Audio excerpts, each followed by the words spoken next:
Makasaysayang Pasko po, it's showtime! Bakit nga ba sinasabing kakaiba ang Pasko sa Pilipinas? Alam natin ang Kapaskuhan ay hindi naman talaga taal na Pilipino. Pagdiriwang ito ng pagkakatawang tao at kapanganakan ng itinuturing ng marami na tagapagligtas ng sanlibutan mula sa kasalanan, ang ating mahal na Panginoong Jesucristo, Yeshua Mesia, sa isang abang sabsaban sa isang kuweba sa Bethlehem. Suot-suot ko ngayon ang Nativity Cross, isang kwintas na nagtataglay ng isang maliit na piraso ng kuweba kung saan pinaniniwalaang isinilang ang Panginoon. Dinala ito ng mga kolonyalistang Espanyol kasama ng relihiyong Katolisismo ang Kapaskuhan. Ngunit, makikita na dahil tayo ang isa sa pinakamalaking bansang Kristiyano sa Asia, inangkin na rin natin itong parang sariling atin at gumawa ng iba't ibang tradisyon at kultura upang ipakita ang ating pagdiriwang. Dati, simbang gabi ang simula ng Pasko. Ngayon, Setyembre pa lamang Pasko na. Napakabiswal din nating mga Pilipino sa ating paniniwala. Gusto nating konkreto at naipapakita ang pagmamahal natin sa Kristo at sa kapwa na kanyang itinuro.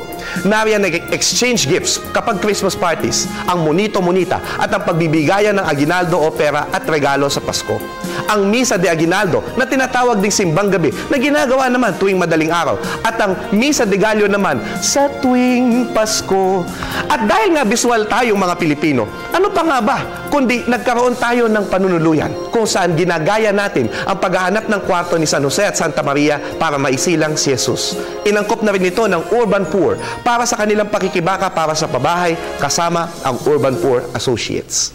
Maluha-luha pa rin ang aking mga mata kapag naalala ko ang pangangaroling namin ng kaibigan kong si Mirdad at ng best friend kong si Mayo nung kami ay bata pa sa Tarlac. Tapos, dinadala ako ng mama at daddy ko sa Araneta Center, Cubao upang mapanood ang COD, Christmas on Display, kung saan gumagalaw ang mga manikin sa saliw at musika ng Kapaskuhan. At syempre, sa malapit lang, dahil bongga ang mga Pilipino, nariyan ang giant Christmas tree sa Araneta Coliseum na binubuksan pa noon ni Kuya Germs. Ngayon, meron ng Giant Lantern Festival sa San Fernando, Pampanga, na may mga higanting bersyon ng parol na isinasabit ng mga Pilipino sa kanilang bahay.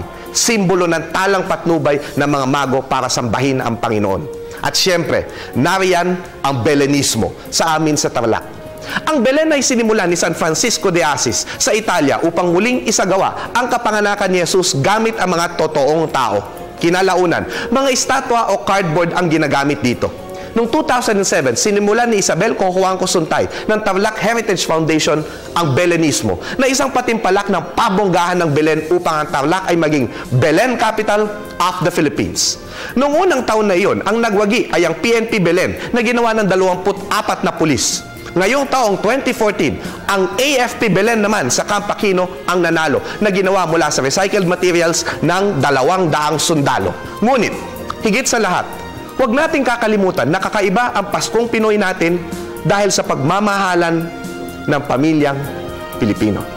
Ako po si Xiao Chua, para sa Telebisyon ng Bayan. And that was Showtime.